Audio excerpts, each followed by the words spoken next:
report, for continuing to broadcast, because it is through your voice and through your work that this issue has been kept on the agenda. And it is through your voice and through your work that we are sending a very strong message to dictators around the world that they cannot get away with killing a journalist. So I want to thank you from the bottom of my heart for everything you've done for the last 2 years for Cemal and for all other journalists whose life is at risk because of their reporting. Today's is important. Why? Because we're moving into a formal space. We're leaving the media, we're leaving the UN, we're moving into the space of justice. The Saudi process was anything but justice. It was a travesty of justice, in my opinion, and it was a closed, secret trial.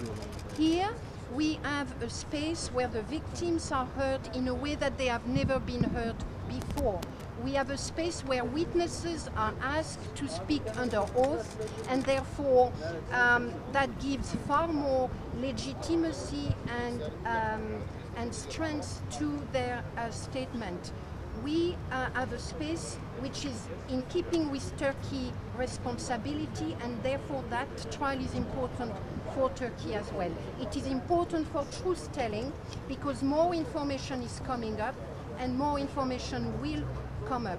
It is important because it means that justice is giving a space to the victims, is giving a formal space to Cemal Kaşıkçı, and that matters as well a great deal.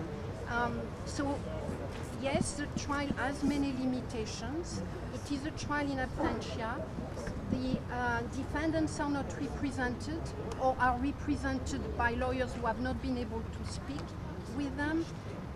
The trial will present many limitations. It is not the best scenario at all, but for the time being, this is the best we can get.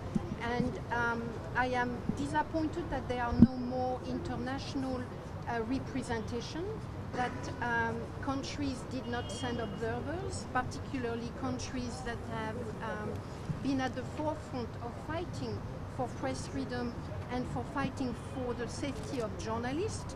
I would expect them to be